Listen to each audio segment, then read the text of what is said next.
May our souls be united in gratitude and wonder. For that which remains still amid the flow. For that which remains quiet amid the music. For that which remains cool amid the heat. For that which remains dark amid the blaze. For that which remains alive amid death. For that which remains while all is changing. For all these Let us give thanks.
Good morning. It's good to see all of you. I want to welcome the young and the young at heart up for our puppet show. There is some food in the aisle for the food pantry. Thank you for help in bringing that up. And while they're making their way up here, I want to let all of those of you who have kids, grandkids, youth, that we have a family roundtable dinner coming up on Friday, December 5th, here at St. Andrew's, starting at 6 p.m.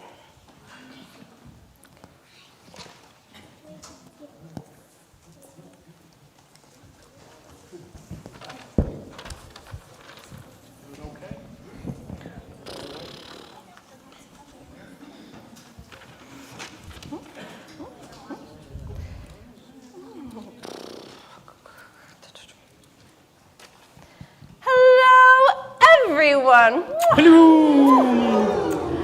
And a special welcome to all my young friends. Yep. Hey, boys and girls, how you doing? Mr. Monkey, I have a question. Why do you always say boys and girls? Why don't you sometimes say girls and boys, just to make it fair? Or even better, young friends. Hortense, that's just stupid. Everybody says boys and girls. It's in the Bible. Now, wait a minute, Mr. Monkey. I don't think that's in the Bible. Yeah, it is. It's Nebuchadnezzar 6:13. I don't think Nebuchadnezzar's in the Bible, little buddy. Well, the point is that people who get upset about words need to just grow up. Well, Hortense, I'm kind of leaning toward my little buddy with this one because it's just words, isn't it? Yeah, it's worrying about language is just harebrained. That's right. It's just. Wait a minute. What? What did you say? I said that worrying about language is just harebrained. Mr. Monkey, harebrained implies that rabbits are stupid. No, it doesn't, Jack. You said it yourself. It's just words. I know I did, but it sounds different when you say it about me. Everybody's too sensitive around here. Words are just words, Jack. You need to grow up.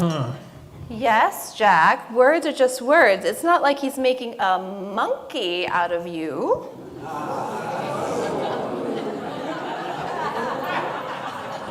Excuse me.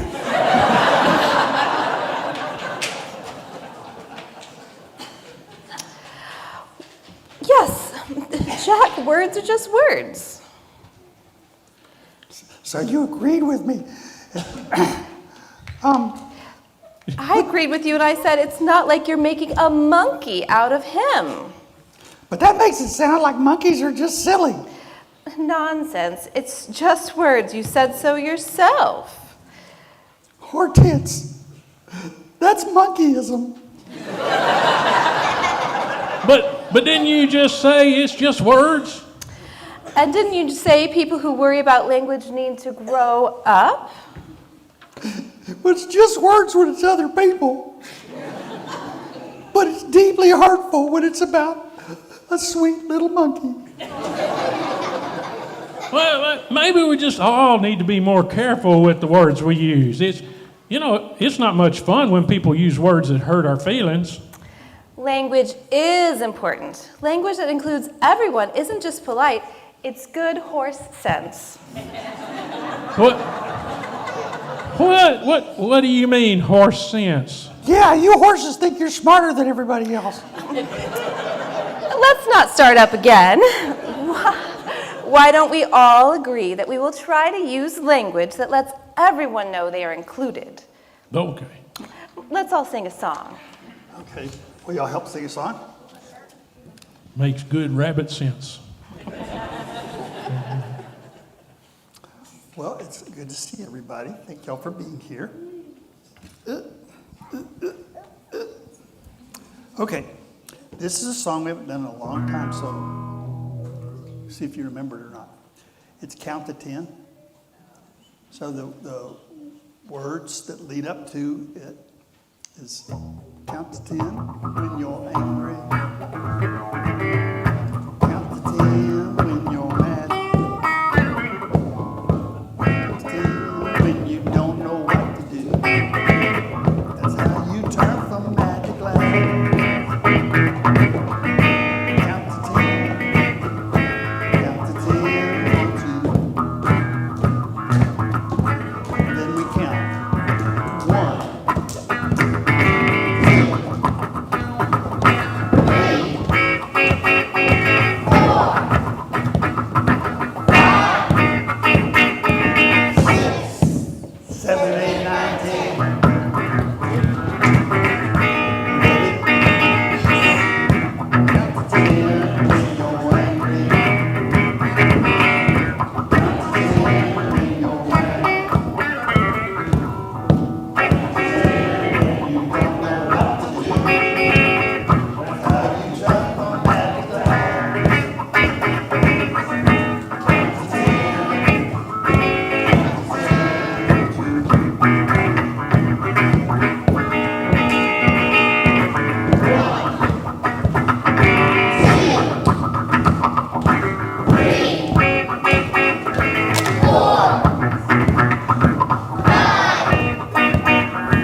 You are invited to go to the playground with Mr. Bob, Mr. Chris, And you can see that blue shirt back there, so you can just follow him out the door.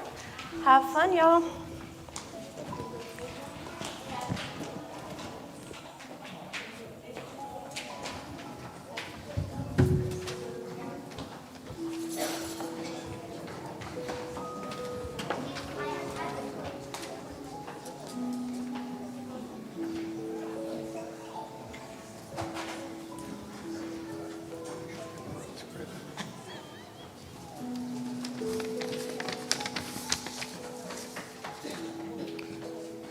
As we calm and center ourselves, the blessing of the morning light to you. May it find you even in your invisible appearances. May you be seen to have risen from some other place you know and have known in the darkness, and that carries you all you need. May you see what is hidden in you as a place of hospitality and shadowed shelter. May what is hidden in you become your gift to give.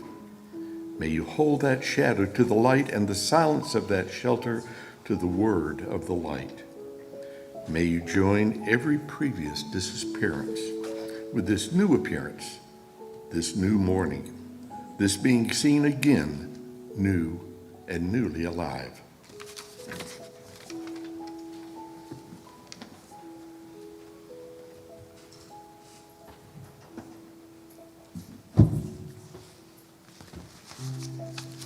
Come to that time when we pause to lift up our joys and concerns, and for many it's a time of just meditation. For others, they enjoy hearing words, and so whichever works for you, go for it. But we will have some words here. Gracious and loving Spirit,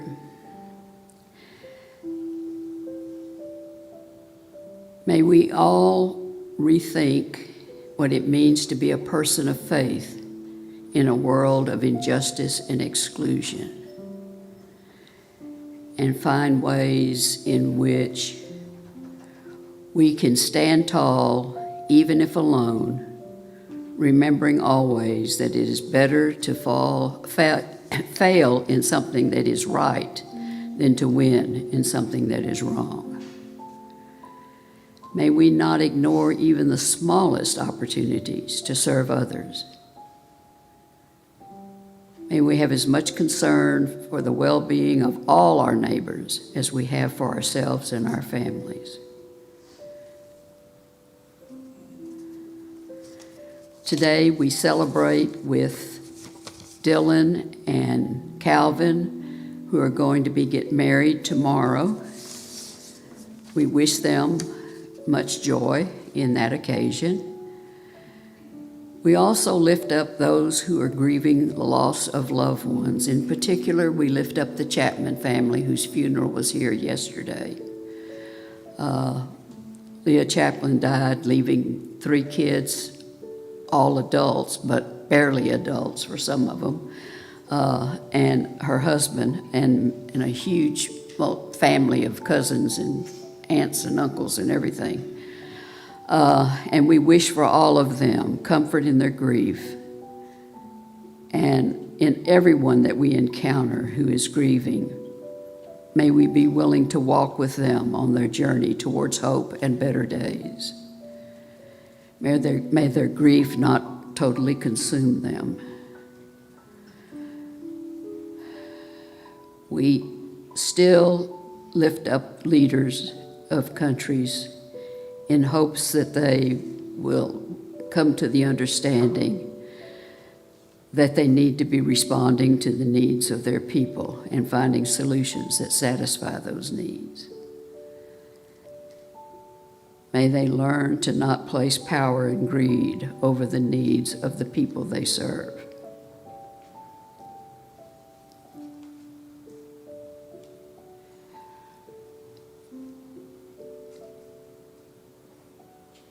And we lift up everyone who is dealing with illnesses of the body, mind, or spirit, that they may find moments of comfort and peace.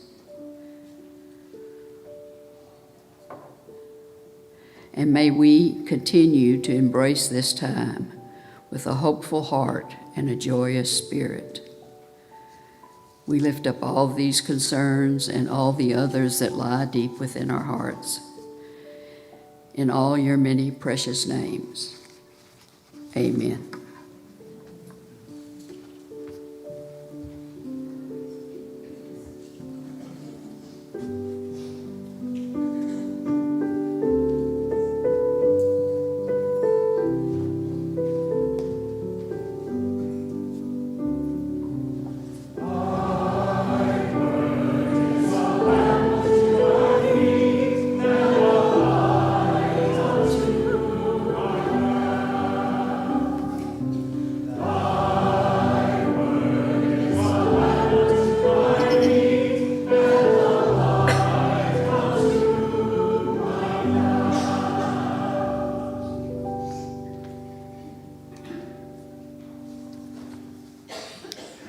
Our scripture reading this morning is from Genesis chapter 50. After the burial of his father, Joseph, the brothers, and all the others in the caravan returned to Egypt.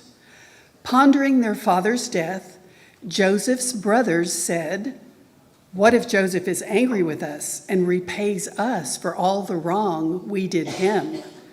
So they approached Joseph, saying, "Before Jacob died, he said to us, 'You must say to Joseph, I beg you, please forgive your brothers their crime and their sin and all the wrong they did you.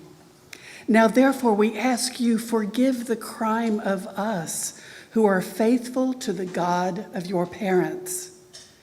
Joseph wept when he heard this. Then the brothers wept also and fell down before him, saying, 'We present ourselves before you as your attendants.' Joseph replied, 'Don't be afraid. Is it for me to put myself in God's place? You planned evil for me, but God planned it for the good, as it has come to pass this day to bring about the survival of many people. So you need not be afraid. I myself will provide for you and your little ones.' In this manner, he assured them with words that touched their hearts." Ancient words for our present day consideration.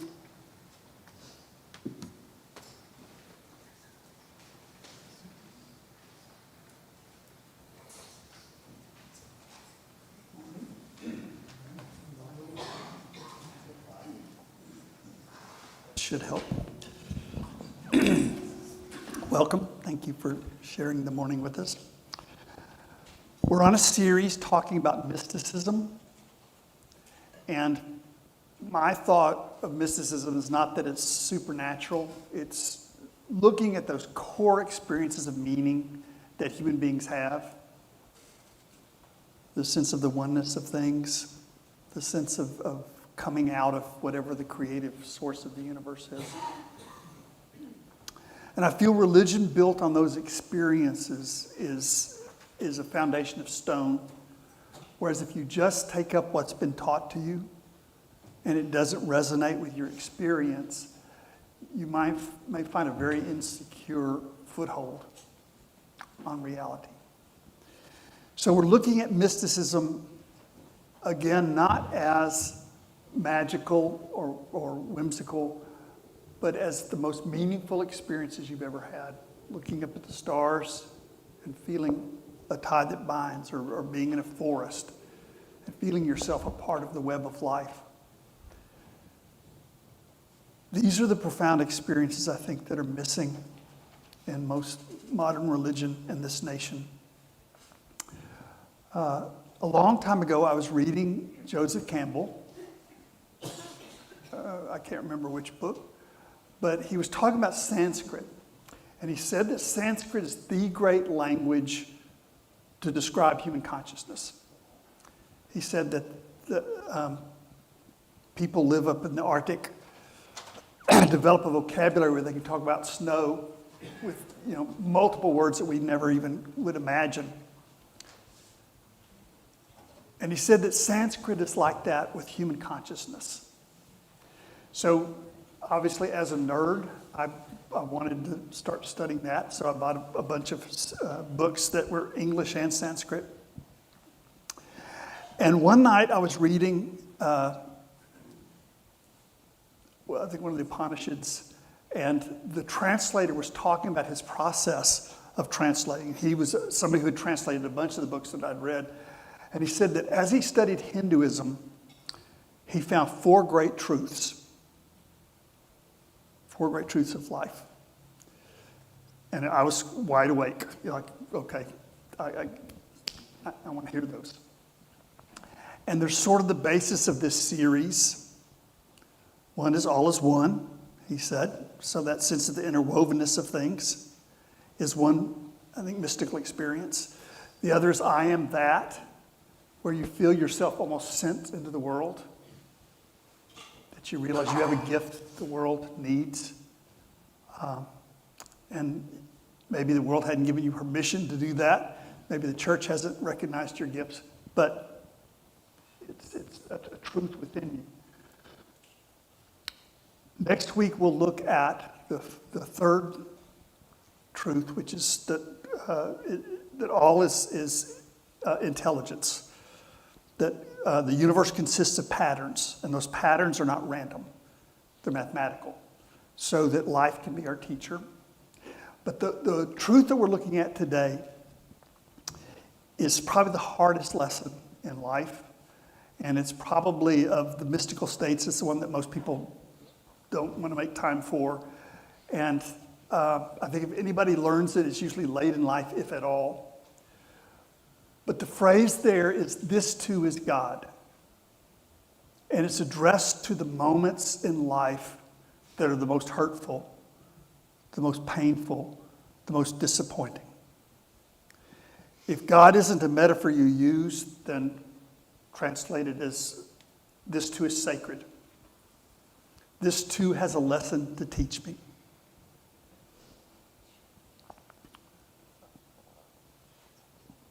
We're looking at the story of Joseph, but I'm just kind of using it as an example. We're not going to really go into it very much, but that phrase, you meant it for evil, but God or the sacred meant it for good.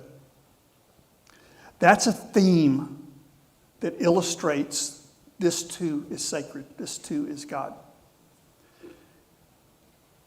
It sometimes doesn't matter where your pain comes from. And when you try to rationalize and try to act like life is fair or that God is trying to teach you a lesson, sometimes that just doesn't work. Sometimes life is just too unfair. And it makes you crazy to try to come up with reasons why anybody would do that to you or to someone you love. So instead of trying to make it fair, to realize that whatever happens can teach us something. Whatever happens comes from the creative principle that gave us birth.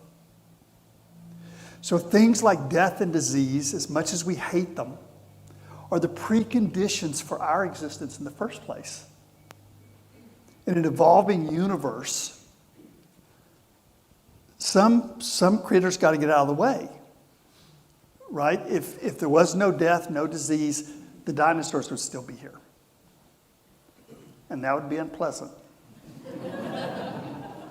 And all those strange little things that are in fossils. Life is evolving. It is shape-shifting. When we don't accept that, and I would say most modern Christianity does not accept that. Most modern Christianity tells you that you'll keep your form up in a house in the sky. And it doesn't get you to say yes to the transformation that you experience every day of your life, every minute. The answer to our fear and our loneliness and our despair is to say yes to that movement.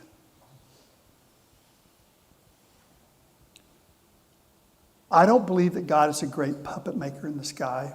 I don't believe that God is a great Santa Claus that's watching over us and making sure life is fair. If so, somebody's lucky to have the job. Because it's a hard life sometimes. But if it weren't hard, we would not be here. Beauty is linked to the sadness. Irrevocably. We cannot separate those. And things that are inconvenient, if we'll let them drive us deeper into life, they can become sustaining for us. I live in an apartment, and the thing I hate most in life is when somebody moves above me who likes loud music with really boring bass solos.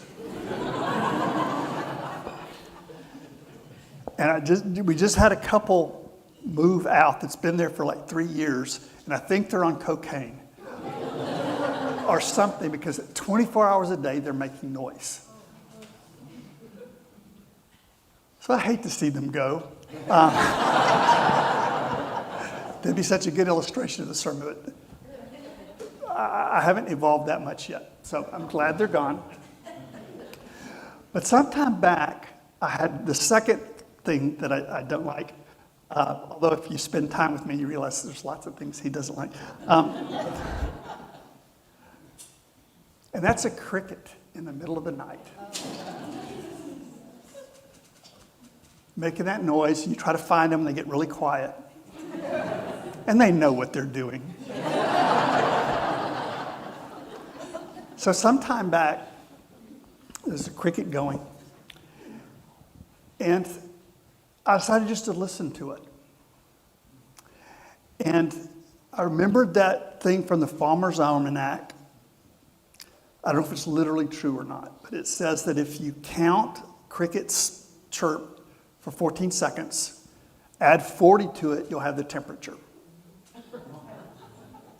Now, I haven't tested it, but I have seen there's a link between what insects do and the weather.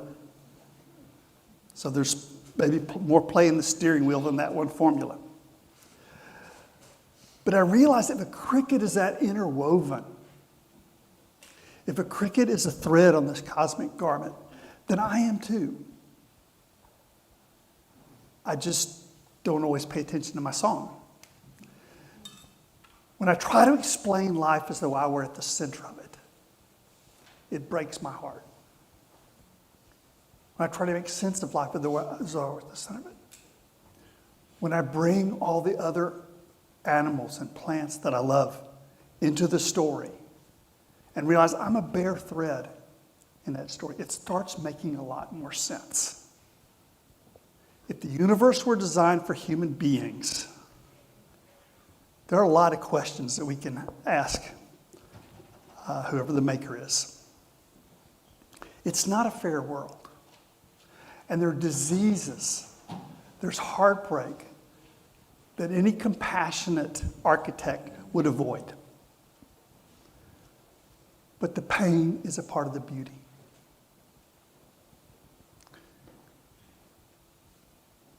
So to realize that when there's something that doesn't fit in our human story, to listen for a deeper song, it's coming from the same creative patterning that's given us life in the first place. So if we can say yes to that, it changes our pain. The second thing is to realize that when life drives us out of our comfort zone, it's the best time for us to be students of life. Because we don't do that when we're comfortable. Now, it doesn't justify it. It doesn't make it okay. There are lots of times when I've got all the wisdom I need, thank you, and I don't need any more lessons. But in general, my happiness is tied with being a student of life. Maybe more than anything, of listening and learning.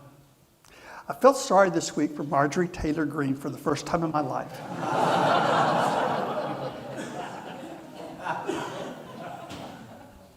Some chickens came home to roost for poor poor Marjorie Taylor Greene.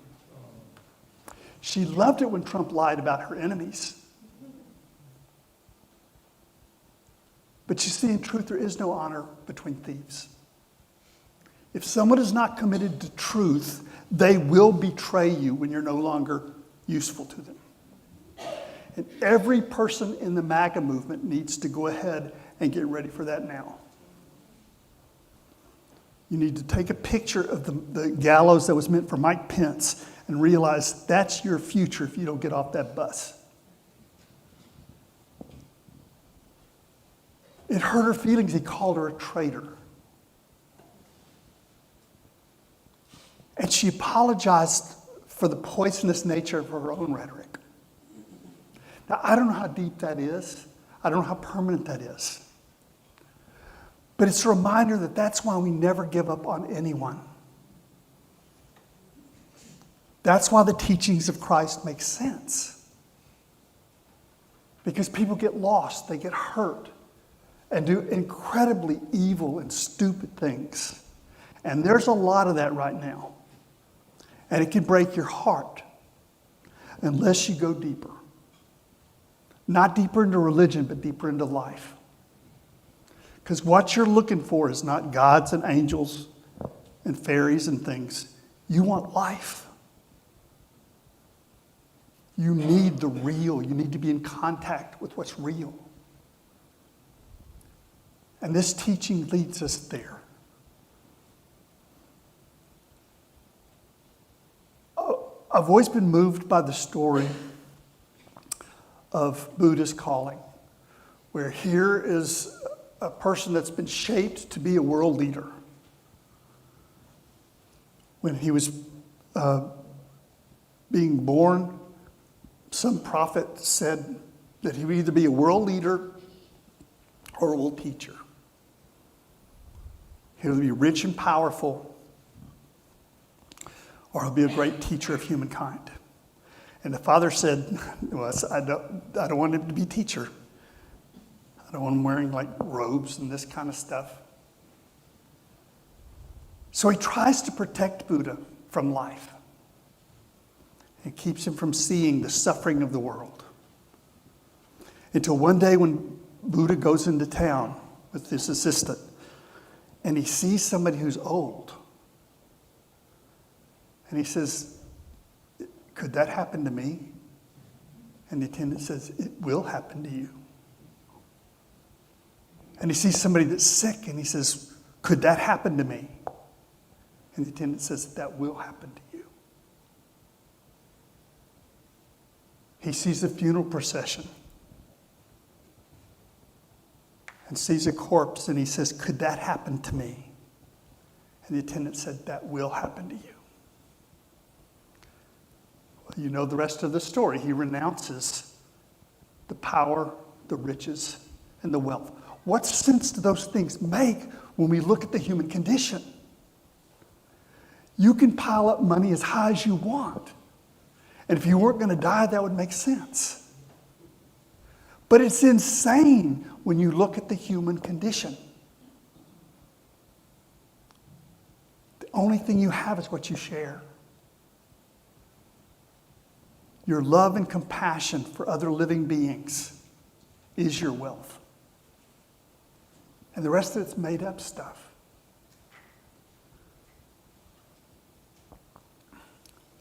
In my line of work, I'm with a lot of people when they die. And there are people who know how to do that well. There are people who are lost when the moment comes. And they think they're this. They think they're their body. They think they're their stuff. There are also people who lose beloved ones. And their hearts are injured beyond repair because they don't realize there's a greater story. There's a deeper life of which we are all a part. So the second teaching, I think, is to realize be comfortable when you can, be happy when you can. But when life forces you out of your comfort zone, it's a time to learn. There's an old saying, days that do not make us happy may make us wise. Just to remember that when that day comes, when happiness is not possible. Wisdom is future happiness. The last thing is to realize that what's painful to you personally can be a gift to the rest of the web of life.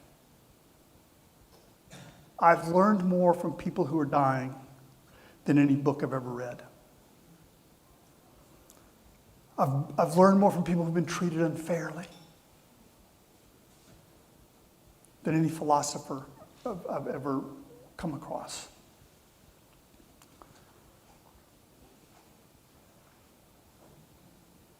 If I were designing the world, I would do it without pain. But if that happened, there would be no beauty, no art, no growth beyond a certain point.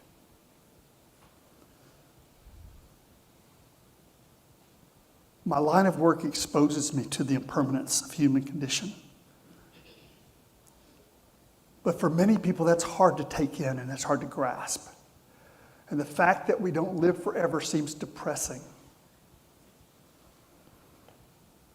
until you see somebody who's lived too long. Then you kind of realize there's more to this story than I was realizing. One of the friends we've lost over the years, Jim Mahon, was minister of First Presbyterian Church. And after he retired, he decided he wanted to come to St. Andrews, which was weird for me because, we were always in trouble with the presbytery. So I thought, why don't you go to a real church? And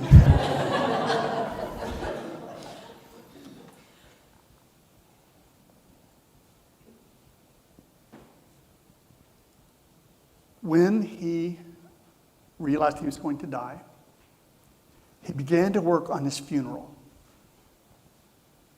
And he worked on it with passion. He wanted it to be his last sermon, his last gift to people. Eileen Dunn did the exact same thing. I was with her when she was diagnosed with terminal cancer. And I got to see what an old minister can do when their time comes. It's one thing to be wise for everybody else, but when our time comes, to be ready for that and to be prepared for that.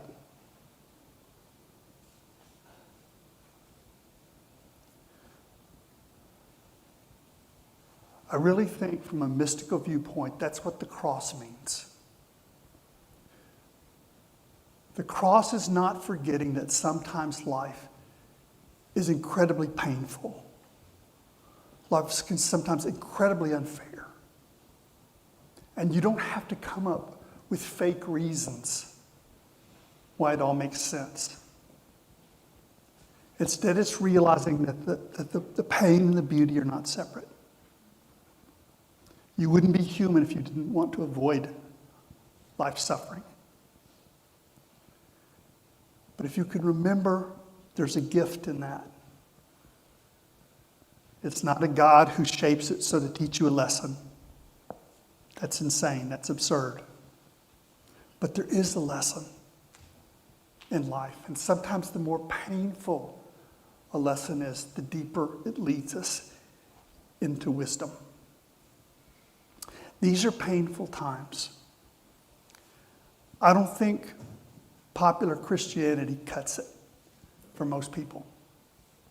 And one of the things that is missing is the foundation of your mystical experiences. Again, not supernatural necessarily, but when you feel at one with everything. When you realize that you are sent into this world and you have a gift that the world needs to hear. When you realize that there's patterns in everything that you encounter. And then the lesson today is when you realize that part of life that is the most painful and the one that you would do the most to avoid is also sacred.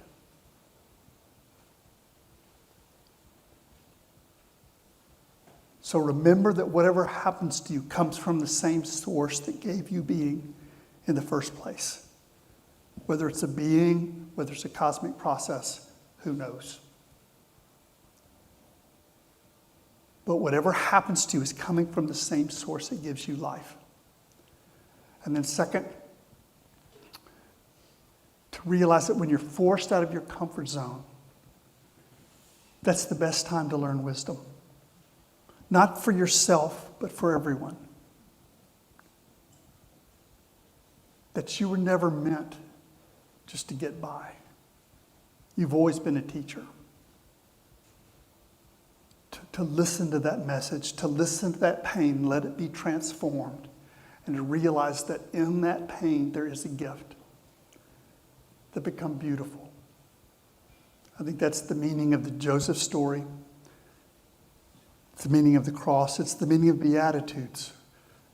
Where it says, blessed are you if you're poor because you would not sell out. Blessed are you if you are passed over promotion because of your integrity. Blessed if your family hates you because you won't hate the same people they do. Blessed are you if the conditions of the world break your heart, because what that means is your heart is still alive. I invite you to your own reflections on these words.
Good morning. We are so glad you're here, and I bet you're thinking that, oh my gosh, what is she doing welcoming us in the middle of the service? We decided that we would try to make the beginning of the service a little more contemplative, and then go into thought, and then go more into action. And so we'd put the announcements right before the offering. So we'll see how that goes. Let us know what you think. I'm Carol Johnson. I am honored to be the pastor who works with visitors and new members. If this is your first time here, I would love to talk with you. And hopefully you've already figured out that this is a church where you really can't do anything wrong. And so we are glad you're here. Our 8:15 service is going to move starting next week to 8:30. And we're excited about that. That'll give you, that 15 minutes can make a really big difference. I'd like to say hi to our Zoomers, and you need to turn around because they can't see you. We're happy all the Zoomers are here, and Jerome and Babette will be having a friendship time with them afterwards for anyone who wants to stay. We'd also like to welcome all our YouTube people, and please like and subscribe. It helps us to extend our reach. The Social Justice Committee is excited to invite everyone to the Field of Hope dedication ceremony, which will take place around the center circle of the field around 12:45 after worship arts.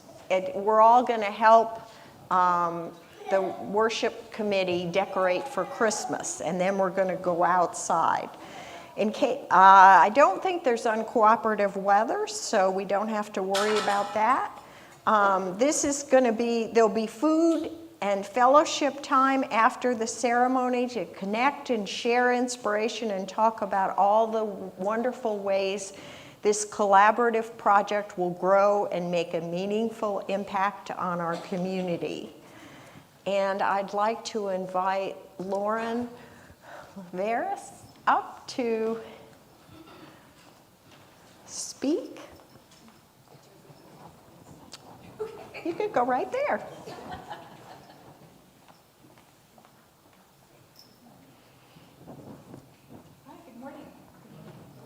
Good morning. I've never come up here to talk to you guys before. I'm really nervous. I'm Lauren Ubedas, and along with Mina Rao, Britt Biscoff, Kelsey Black, Michael Walton, and Beverly Nix, I'm part of your 2026 Pledge Drive team. We would like to wish you all a happy Thanksgiving and extend our gratitude for all the ways you help us grow, learn, and serve here at St. Andrews. We're especially grateful this fall for your generous pledges. To date, we've received just over $300,000 in pledges for 2026 from 111 households. We're inviting you to attend in person or virtually our final Pledge Drive event, which will be an entertaining, I hope, telethon-style event on Saturday, December 6th, starting at 1:30. We're still trying to get to our goal of $475,000 or 150 pledgers. So you can look for more details in today's bulletin. It's the last one. And in the weekly e-news, please consider if you're a talented person, or even if not, if you're bad at telling jokes, I don't know. Please consider signing up for the Pledge Drive. And you can do that by contacting Mina Rao, whose information is on our bulletin today. Thank you, guys.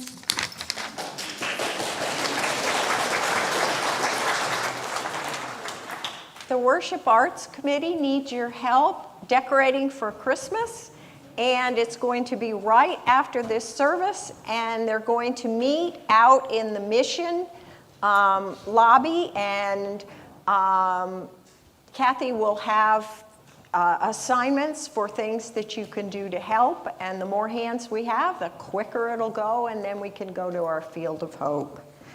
I am thrilled to welcome our newest member, Linda Hamill up, and Martha Cole is one of our elders. Our session is our governing body, and she's one of the members of the session. And she's going to give Linda her inclusive Bible. This is the Bible that we use that has inclusive language in it, and they're not all that easy to find. So this is our gift from the congregation to Linda, and we are thrilled. Linda, we hope that you can come and stand outside with us as people leave so you can meet them. And thank you so much.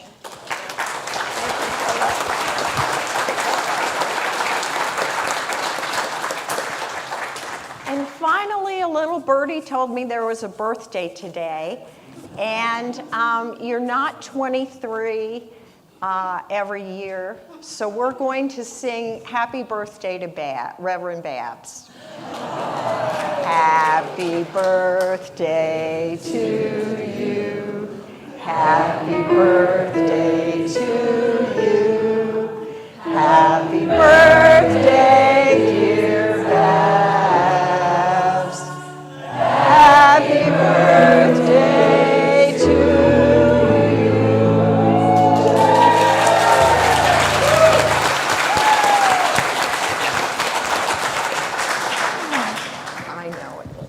First, I want to share a word of gratitude to our choir for standing this whole time.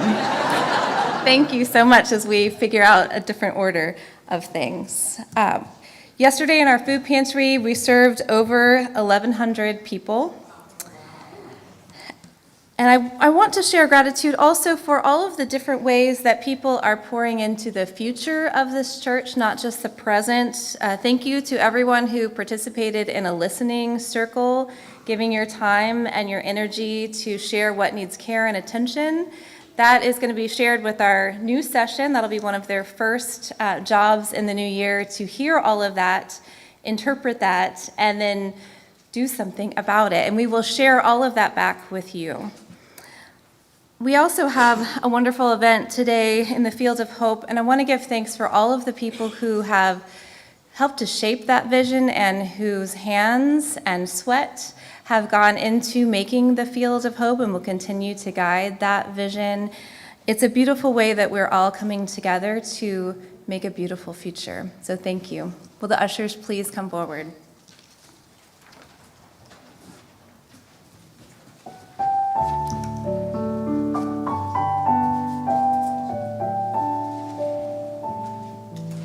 If I planted the garden, if I carefully sowed, if I nourished each tiny seed,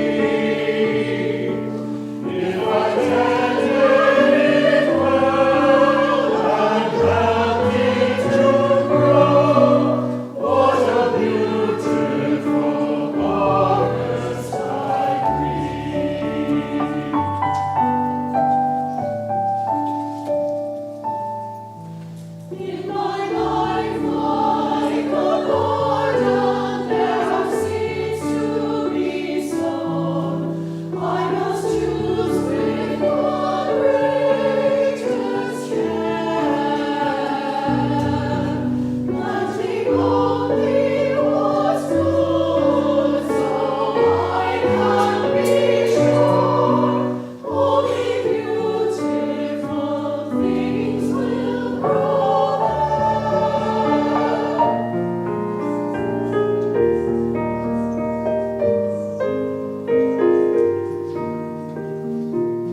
Please rise as you're coming.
A reminder to meet in the mission area for help decorating the sanctuary.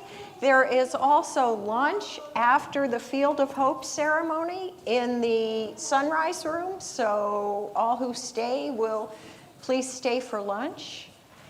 And as we go out into this Thanksgiving week, when the world goes mad,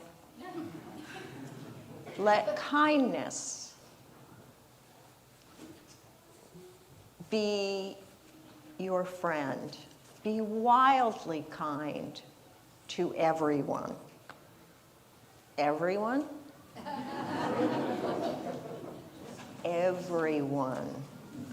You can't control much, but you can control how you treat people.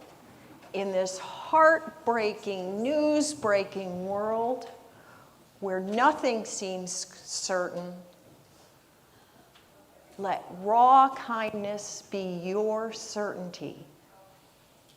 Let your compassion be a North Star stamped in the sky for people to follow back home.